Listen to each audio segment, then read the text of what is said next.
Hello, everybody. Welcome back to the Ocean Impact Podcast. My name is Amelia Helt, and I'll be one of your co-hosts for today. Welcome to episode 4 of our Pitchfest 2022 series. I can't believe how quickly we are flying through these fantastic interviews.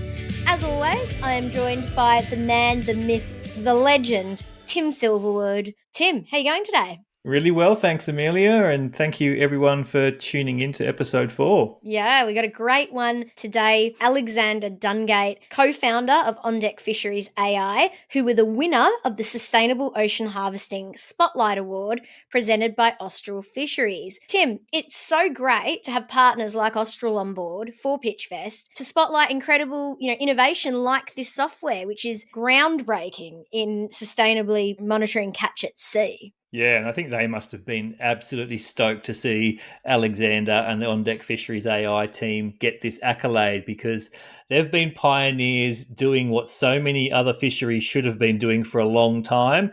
And, they can be their best and have the biggest impact. This is Austral we're talking about, by trying to level the playing field to bring everyone else up to their standard.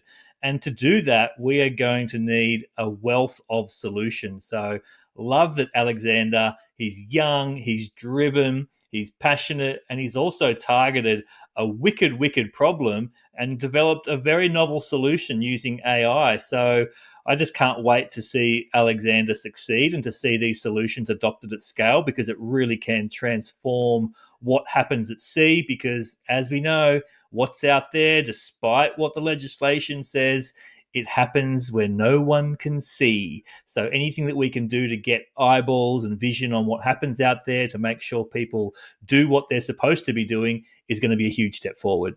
Exactly. And I mean, Alexander mentions it's called OnDeck AI or OnDeck Fisheries AI, because the problems happen on deck. So, misreporting of catch at sea, it's contributing to the global collapse of fisheries. It's a huge problem. And the traditional method to review this, so there's a part of this which is fishers like reporting what their catch is. Then there's a reviewing of video footage after the fact. It's archaic. You've got a person sitting in a room manually watching all of this footage. It's not scalable. It's slow.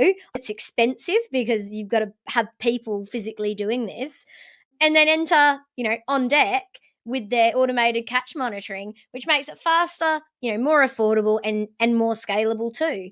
And we know that scalable solutions are so critical to make the greatest impact on planet ocean. It's got to be scalable. That is a key thing that so many of the Pitchfest finalists, have, is this ability to scale, to make change. Yeah, look, and it's clear these guys have got a ways to go. They've got some obviously really good first steps in their journey, but again, back to the whole purpose behind Ocean Impact Organisation and of course initiatives like Pitchfest is to shine a nice bright light on those people and startups out there who are looking at a big problem and saying, you know what, I think I might be one of the people to help solve that problem. And this Alexander, he's an oceanpreneur. We love that term. It's like someone who sees a commercial opportunity. He's got a rich drive for his career, but he's doing it in a way which is all about positive ocean impact. So another one of these poster boys, poster girls, poster whatever, poster child of what we love to see here at Ocean Impact Organisation. Too right, Tim. You're exactly on it there, and it's so great to see young ocean leaders like Alexander put their minds behind these issues, and let that be a message to people listening. If you've got an idea, you can be winning one of these spotlight awards potentially. There's no limit on what people can achieve, and I think that knowing that age can't stop you. Money doesn't always stop you. In fact, the money thing makes me think of, we had Gulp, the device by Matter, in the year before, Ocean Impact Pitchfest with Adam. And he talked about creating that device with, under $100 worth of £100 of parts, with an old washing machine in his shed. So there's no limits. People can do these things, and we love to see it, and we love to support it, and we love to shine a light on it. Yeah, that's right. And, I think a big thing, and Alexander is particularly good at it, is building your network or building your community, because trying to be an outsider to go and solve some of these complex challenges in the global fisheries supply chain and traceability, I mean, you're going to find a giant number of barriers and obstacles along the way. But what you can do is come at it with knowledge and experience, but most importantly, build that network of people around you who have the insight that you don't have. And so I just love that Alexander, he's very active, he's out there, he's participating in a lot of the international conferences and forums, he's putting his hat in the ring in every opportunity. He's a SOA, young, what do they call it? Young ocean leader or something? Yeah, so just get out there. There's a lot of lessons. So for young people tuning in, really make sure you listen close to this one, because I think you'll get some inspiration and some ideas. Yeah, and Tim, I mean, that's a great piece of advice for us to launch into the episode with. Get out there and build your network. Thanks, Alexander, for joining us today. And Tim, thank you for that brilliant little gem of advice at the end there. No problems. Enjoy, everyone. I'm super excited to have on the Ocean Impact podcast, Pitchfest 2022 series, the co-founder of OnDeck Fisheries AI, Alexander Dungate, who these guys were also the winner of the Sustainable Ocean Harvesting Spotlight Award in Pitchfest 2022, supported by Austral Fisheries. Alexander, how are you? I'm doing well, Tim. So nice to be with you today. Calling in from Vancouver. You said it's a pretty cold evening over there, but you just had a pretty exciting week with the Impact 5 Congress. I wonder if you wouldn't mind starting by telling us a little bit about Impact 5 and the experience for you. Yeah, happy to. Impact 5 was hosted in Vancouver, my hometown, which was very fortunate. And it was honestly one of the most energizing weeks I can remember. There's over 4,000 participants, kind of all packed into one building. And it was an incredible wealth of knowledge that I just don't have access to. There was a big emphasis on Indigenous communities and youth voices at the conference. And it was a terrific chance to get to talk to Maori elders and folks from around Canada and Australia as well, everywhere. Really, really cool week. Awesome. Yeah, such an important subject. I believe it happens every sort of 4 years. So the International Marine Protected Areas Congress, and there's plenty of updates online if you want to find out what some of the outcomes were from that. But we're not here to talk about Impact 5 today so much. We're here to talk about your startup, OnDeck Fisheries AI. How about you just give everyone out there a bit of a spiel about your startup, particularly the problem that you're trying to solve and the solution that you've created? Yeah, happy to. So the problem we're solving is the world needs a way to scalably monitor fishing activity. Because as boats are out at sea, kind of 1,000 kilometers offshore, we need a way to make sure they're actually following the rules that regulators have put in place. So we need a way to see what folks are doing on deck, hence OnDeck Fisheries AI. And the best way that's done today is a camera is placed on the boat that films for the whole fishing trip. And then back on shore, some poor soul sits down at a computer and manually watches thousands of hours of video to count all the fish and audit their log reports to make sure we're following the rules and didn't have any bycatch issues, etc. But the problem is that manual video review is so slow and so expensive that it can't be scaled up to a meaningful kind of impact across our oceans. So our mission is to make fisheries monitoring scalable and accessible to countries all around the world that can't afford to pay somebody $100 an hour to sit at a chair and watch 1,000-hour-long movies. I found it so fascinating when you sent your application in for Pitchfest, a great pitch video. And yeah, you mentioned just how archaic the current methodologies are. And I'm guessing those video systems are probably only on a small fraction of vessels that are doing things by the book anyway. So there'd be a huge number that wouldn't have any of that. But did you end up speaking? I know you've done a huge amount of interviews in your research phase for this startup. Did you talk to some of these people who actually did that video review work? That must be some very, very boring employment terms. It is. Yeah, exactly. Yeah. We've heard there's problems retaining talent, like retaining these kind of reviewers to just sit and watch thousands of hours of video. And there's also a huge problem of there's so much more footage being created than can be reviewed. In Washington State, in the US, for instance, they're a year and a half behind on video review, on like auditing their fishing trips, just because they're getting so much more footage than they could conceivably review manually. It's just insane. So tell me how this came to your attention. I could imagine that other people have seen this problem and explored how on earth they could optimize or increase efficiencies or efficacy around this stuff. So how did it come to your attention, and how easy then was it to sort of look at your skill set and the team that you had around you in order to start tinkering with a solution? Yeah, good question. So I studied, just finished a bachelor's degree of computer science and biology, really focusing on fishery science. Absolutely love everything to do with ocean conservation. And in my one of my last classes I took, I had this amazing professor, Dr. Amanda Vincent, and a guest lecture from Dr. Rashid Sumaila, a fisheries economist. They introduced the problem of fisheries monitoring today and how it's a rate limiting step stopping us from scalably and sustainably monitoring our fisheries, because we have people manually doing object tracking. And so they introduced, hey, this is a huge problem, like really stopping us, huge problem facing the world. And then kind of said, okay, and next slide, and moved on to the next thing. And then I was thinking to myself, hold on, I think I could really make an improvement here, make the world a better place. So I talked to the professors and said, hey, who else could I talk to about this? This is really an interesting problem space for me. And they connected me to a bunch of folks in industry, and I just started rolling into customer interviews effectively. At the time, I definitely didn't want to be an entrepreneur. Never wanted to be an entrepreneur. Now I love it, but I was really just heading out, looking to learn more about the problem, seeing how I could maybe make an impact in this space. And then after 100 or so interviews, it became really clear that the world needed the best way to actually make an impact in this space would be a lean and fast software startup. So I pulled in the smartest people I could find, my co-founders, and OnDeck was born. So tell us a little bit about how it works then, and how it can be applied. I mean, there must be such broad diversity in the ways and means of various fisheries and how they operate in different vessels. So yeah, give us a bit of an idea of how the solution will work, and tell us that story.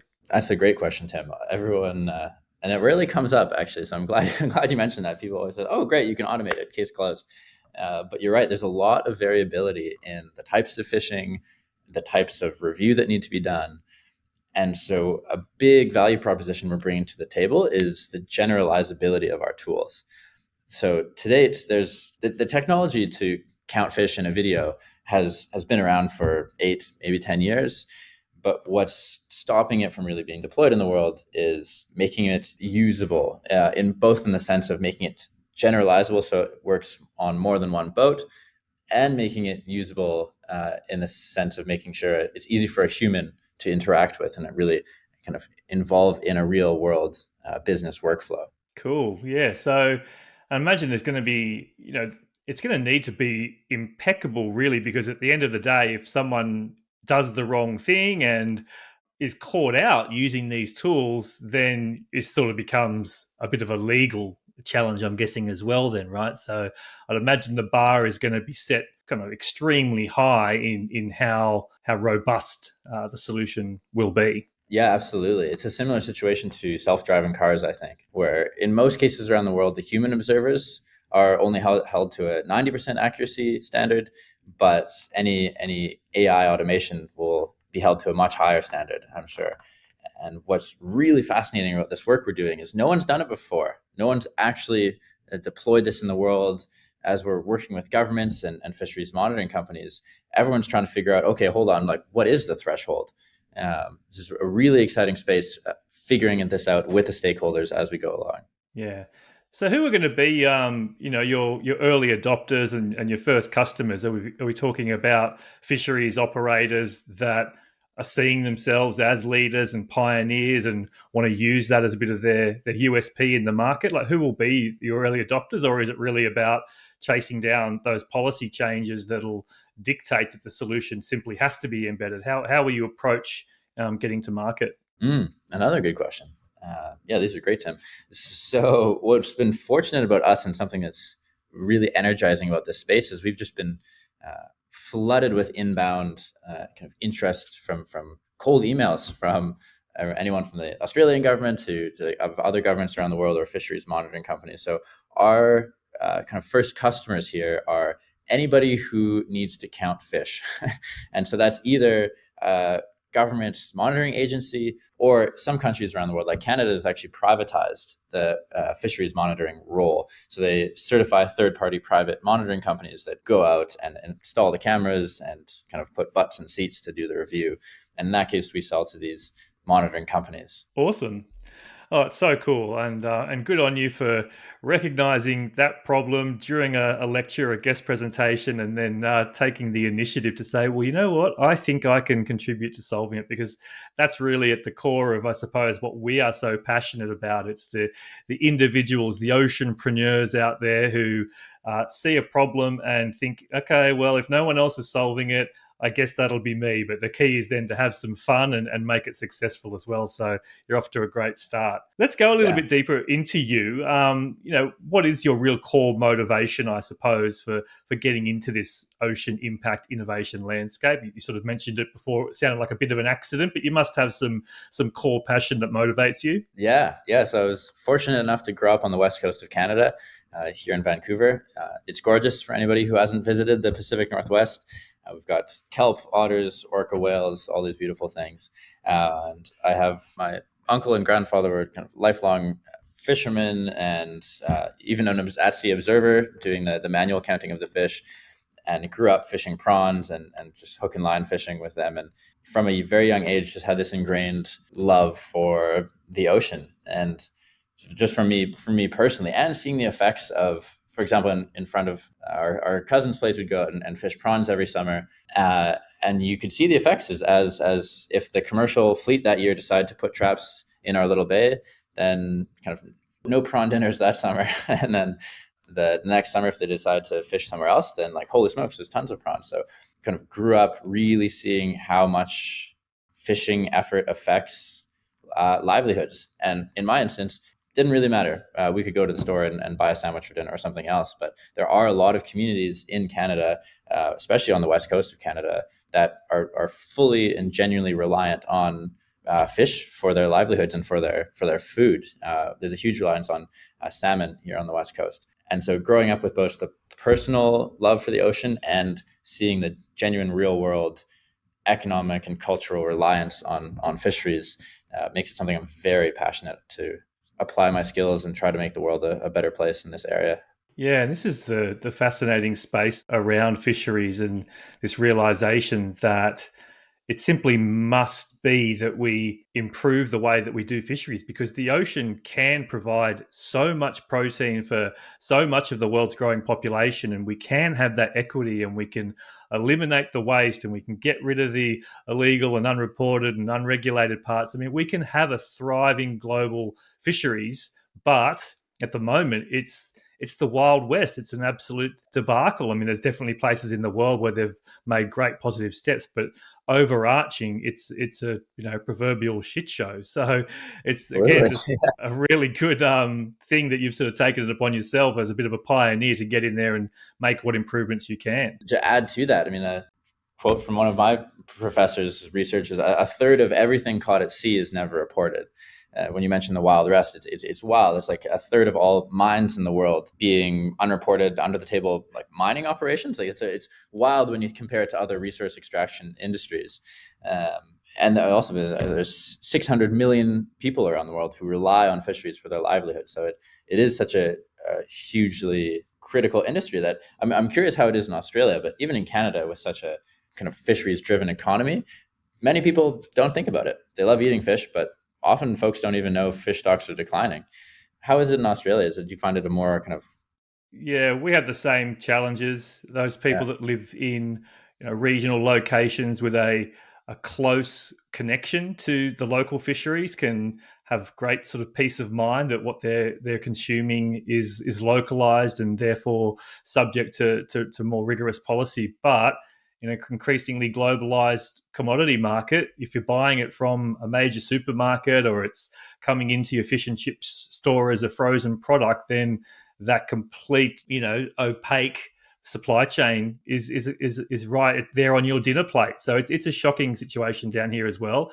Thankfully, one of our partners, Minderoo Foundation, are investing a lot at the moment with a great alliance called the Fair Catch Alliance, and have done some fantastic reporting, mending the net, and really just trying to look at this problem in Australia, because we know that if we can sort of tighten the belt around the policies here in Australia, we can sort of show what's possible for the rest of the world. But yeah, huge numbers of seafood coming into the Australian market are exported, and therefore subject to very little rigor around where they've come from. Yeah. So on to your sort of journey a little bit more then. It's obviously a pretty new startup. Tell us a little bit about some of your key achievements in the short duration that you've been around. Yeah, happy to. We've kind of incorporated in April last year, so only existed on paper for under a year here. But already we've had loads of recognition for both our kind of business model, our tech innovation, and for the impact we could have. And it feels really nice to get kind of proven on both of those things. Because I know there's in the ocean space, and then a lot of climate tech spaces, impact awards are great, and then business case competitions, they're often quite separate. And so I've personally found it as the founder, found it very rewarding to win awards for both. Like, hey, the business makes sense. Also, this is so great for the world. Please keep doing this. So that feels great. And for example, speaking of awards and recognition, this, as you mentioned, Tim, the Sustainable Harvesting Award. Huge thank you to OIO and Austral Fisheries. That was terrific. And beyond these recognition, we've been running successful tests with prospective customers, and it works, which is always good to see. And then just kind of continue to get inbound interest flowing our way, and from here, almost more than we can kind of capitalize on. So it's a very exciting time. Yeah, I note on your LinkedIn and your website, you've got a few intern positions available at the moment. So you're obviously moving at a pretty rapid pace and looking for some extra helping hands and heads to help you move forward. Yeah, absolutely. If any of you out there are looking for software engineering roles or a bunch of other stuff, actually check out our careers page. What's it like for you? As you know, you're only recently, as you mentioned before, out of your academic studies and now in the startup entrepreneurial landscape. You tell us a little bit about what you're seeing around the world. I know you're a youth member of the Sustainable Ocean Alliance, and you're probably getting to interact with a lot of people just like you. Tell us a little bit about what that ecosystem, as we like to call it, is like for a young oceanpreneur like yourself. Such good questions, Tim. So yeah, I have been very fortunate to kind of be zooming around the world over the last year, from Norway to the US a few times, kind of bouncing across North America. And at most of these conferences, again, three things come to mind. Or the first one is, it's astonishing to me, in the early days especially, I was quite literally just a kid with an idea, and already people listen, and people want to talk to you, and people want to go beyond that, and like, yeah, all right, this makes sense. Like, let's do something with this. I continue to be impressed with, I'm not sure if it's our organization or with all young folks with idea, but a big lesson I've learned is young folks with an idea can make a huge difference. Because we just started out just cold emailing, the @info emails for anyone we wanted to talk to, and if it's a good idea and there's a need for it, people will respond. So I've been really impressed with how quickly, like, all of a sudden we're recognized as to quote one of the invitations we received to a conference recently, as a global leader in AI for fisheries. I thought, holy smokes, that's amazing. We started 9 months ago and we're now the global leader for AI in fisheries. So that was great. While I'm at all of these conferences, I am surprised by the lack of youth overall. The fishing industry in general, the kind of at sea, it's a very aging demographic. That's a whole other issue. It's in North America, at least. I'm not sure about Australia, I'm curious, but in Canada, there's a shortage of young fishermen. There's stickers around saying, save us, an endangered species, save fishermen. And something that struck me about Impact 5 is they put a lot of energy into bringing youth into the conversation. So that was the first time I've been to a conference or any environment where there's rooms full of young people. It was amazing, and kind of feeling the energy off each other was terrific and genuinely incredibly productive.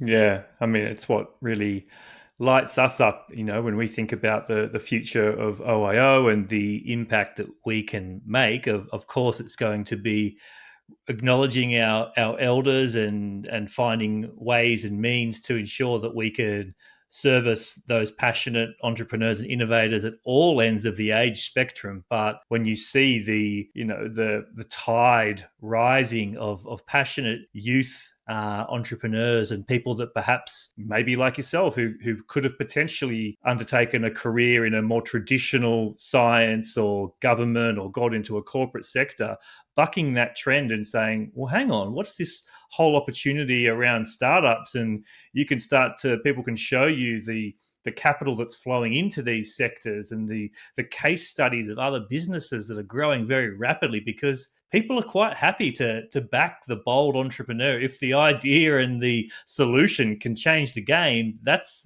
a good bet in the impact space. Yeah.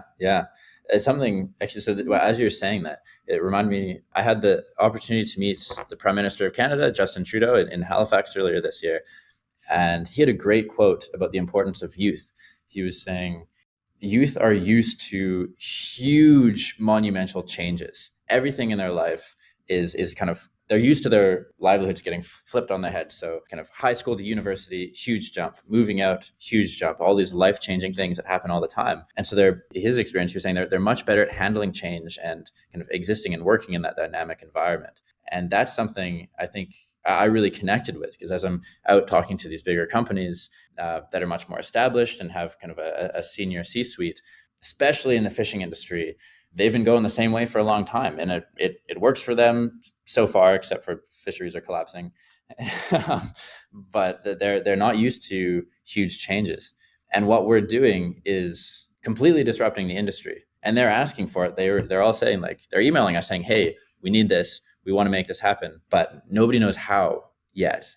And so it's great having the opportunities to connect with youth that are very open to totally changing the way things work, and talking together about how we can help kind of catalyze these big changes the world needs with other demographics is really important, I think. Yeah. Obviously, you're not naive to realizing just how challenging it is going to be changing some of these industries that have, been able to conduct themselves in whichever fashion they deem fit for a really, really long time. But like you said, those people that can see on the horizon or perhaps are being impacted by rogue operators and want to set a new benchmark are going to be, there's going to be plenty of them. And so that's what really, I suppose, signals a really exciting future for you. We did speak before, I guess, about the key achievements. Do you want to sort of touch on some of those key challenges that you've faced so far, or the key challenges that you anticipate for the future? Mm-hmm. Yeah, loads of challenges. I think I'm a realistic optimist. I'm always very optimistic about everything, but there's always 1,000 challenges swirling around in my mind, which is what makes it exciting. And yeah, but I'd say the biggest challenge for us is, as I mentioned, we're changing the world. Turns out changing the world is hard. So changing the way an entire industry does business is delicate, and that's something that I find very exciting about the space. Is the technology side of it is challenging for sure, but doable. That the key piece here is figuring out the business puzzle of everybody wants the same thing, and we're just trying to get the puzzle pieces to fit together here. That's, I think, the biggest challenge. I'm sure we can figure it out. We're already on our way here. And a bunch of these conferences are terrific for feeling the energy in the room, from the governments to the monitoring companies. Everybody's pushing the same direction. We're just trying to get the puzzle pieces to fit, but it's challenging for sure. So how then will you, tackle the next phase of your journey? I mean, we've got a question here around what's on the horizon for the next 1 to 2 years. Do you sort of want to talk a little bit about how you feel or how you're planning for the journey to go from here? So the last year has been about testing our thesis, hey, learning more about the problem space, we've built out our minimum viable product, run some tests, it works, great. We have loads of people who'd like to try it. And so now we're all set to hit the ground running and really take off here. So the next phase of OnDeck is going to be super exciting, because it's all about scaling and building out as not just a super impactful project, but a genuine, robust company.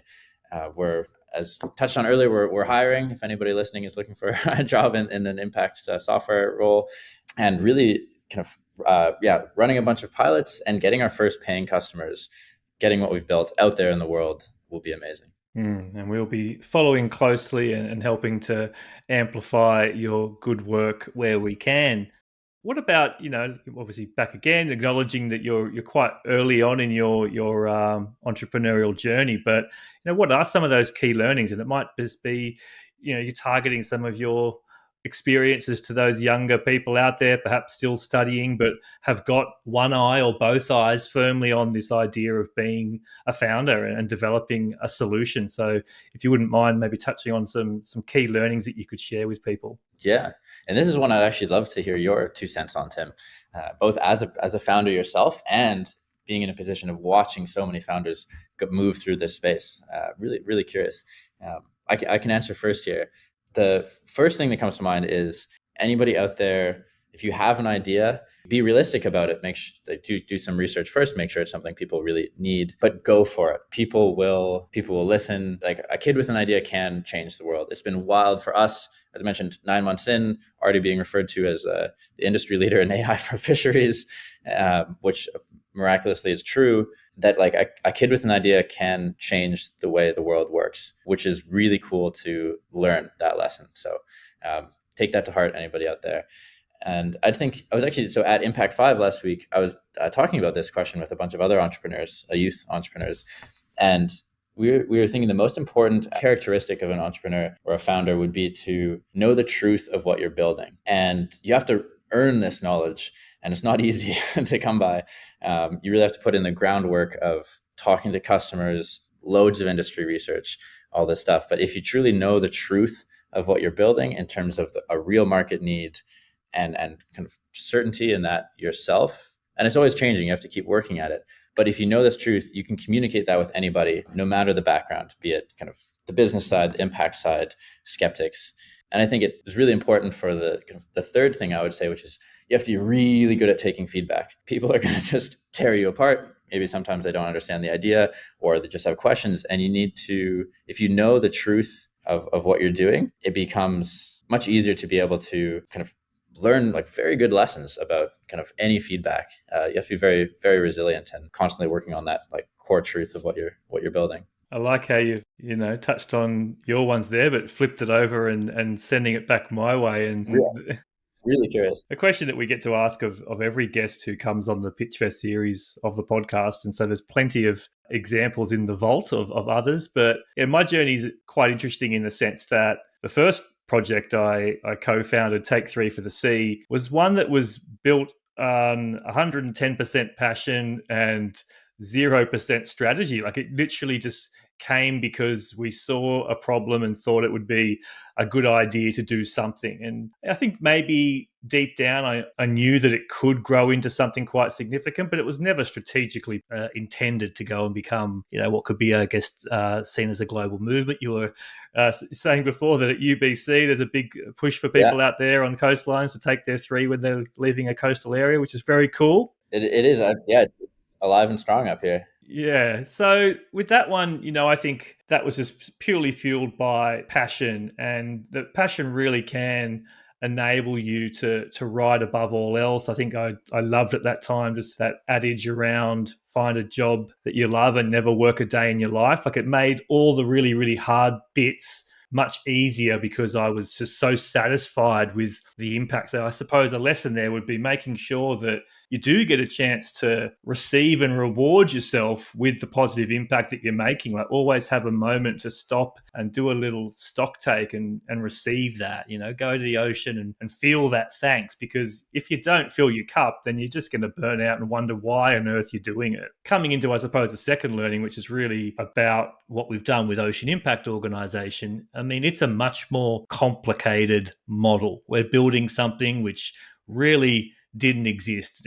Picking up rubbish and building an organization around that's been done before. So there's a bit of a rule book out there. But what we're trying to do with OIO is super complex. So I think the really big thing for me was just finding a founder where you really nutted out the complexity of what it was that you were creating and got really, really clear on the roles that each of us would undertake in order to build the thing. So we spent a huge amount of time. Admittedly, we were both in work at the time whilst we were strategizing. So a lot of time was spent building a bit of a roadmap for how this thing could work, so that when we opened the doors, we didn't know exactly how we were going to do it, but we knew what it was that we were actually doing there. So co-founders critically important. And then the other thing I want to say is surrounding yourself with incredible advisors, because you got to know what you don't know the answer to, and know who's going to be your conduit to those really important industries and sub-ecosystems that you're not a part of. And I acknowledge that you have done a really great job of surrounding yourself with some key advisors. Those are awesome answers. It's so true with the advisor thing.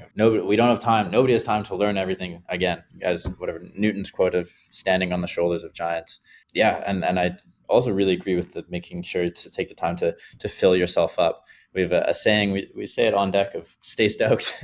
Just never lose the passion and the excitement and the energy behind what we're doing, because we're ridiculously lucky to be able to come to work every day and save the world and make the world a better place with innovative technology. That's easy to take that for granted when it's so freaking hard starting a startup and changing world. So also really liked hearing what you're saying about picking up 3 pieces of plastic. Great, easier model to kind of break down than the Ocean Impact Organization is super complex, and what we're doing is super complex too. And as you said, there's no playbook for this. And I also really agree with solo founders fail, as they say, is a kind of a proverb in North America. Obviously, there's exceptions to that, but I would agree that teams are better. You can find so much strength in each other, and if you want to go fast, go by yourself. If you want to go far, go together.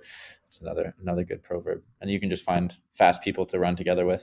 Yeah, exactly right. Oh, awesome. Really enjoyed that exchange, mate. I think we can almost sort of move towards the latter stage of the podcast now. So it's a chance to sort of speak about some things that you wanted to get to today that you haven't yet. And obviously start to talk about where people that have really found this conversation fascinating can find out more, follow you, and potentially even apply for an intern position.